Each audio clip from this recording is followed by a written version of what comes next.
kulanti wacan oo wanaagsan daawadayaal gebi ahaantiinba halkani waa aayaha janaal ku soo dhawaada maanta warbixin xiise leh haddaad iminka nagu soo biirtay fadlan subscribe inoo saar oo ka mid noqo asxaabtayaga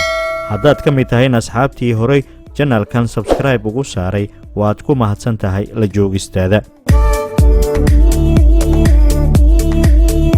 sheekada maanta aan idii hayo waa mid aad u xiiso badan la yaabkeedana wadata joog kaba ah oo lagu kala iibsaday adduun lacageed uu gaaraya 1.8 milyan oo dollarka Mareykanka waa shay kale joog kaba ah oo xirnaa isla markaana uu aad soo nashqadeeyay heesaaga caanka ah reer Mareykan Kanye West ayaa lagu kala iibsaday lacag dhan 1.8 milyan oo dollar kadib markii la keenay goob lagu xaraasho waxyaabaha qaaliga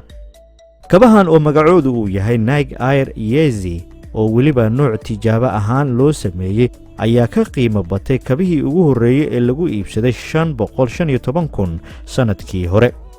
iibka kabahan ayaa ka dhigaya in ay noqonayaan kabihii ugu horeeyay ee ugu qiimahoodu aad u kaco sidoo kalena kor u dhaafo 1 milyan oo dollar ayaa waxaa lagu soo qoray rugta xaraashka ee kabahaasi xiraashtay ee lagu magacaabo Sotheby's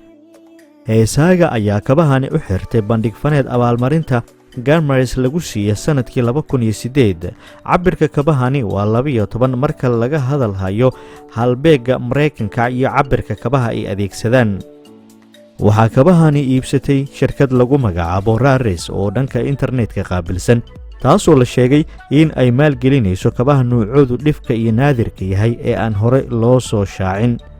sheekadan ayaa waxaa xiise u yeelaysa in Kanye West ay nashqadani kabahani uu soo bilaabay sanadkii 2007 isaga oo qandaraas la galay shirkadda Nike balse sanadkii 2013 ayuu burburay heshiiskii kadib markii heesaaga uu sheegay in qoondada ku soo aadaysa ama qaybta lacagta loogu talagalay isagu ay tahay mid aad u yar aysan u qalmin waxa uu ka doorbiday in uu heshiis kale la galo shirkadda mugga weyn iyaduna lagu magacaabo Adidas waxaana laga magacaashay adduun lacageed oo gaaraya 1.7 bilyan oo dollar sida ay faafisay majalada Forbes sanadkii hore haddaba joog kaba ah oo kabaha caadiga lagu labisto ama naaga aan naqaano haddii lagu iibinayo 1.8 bilyan oo dollar waxay noqonaysaa in sheekadu ay tahay waa sheeko kale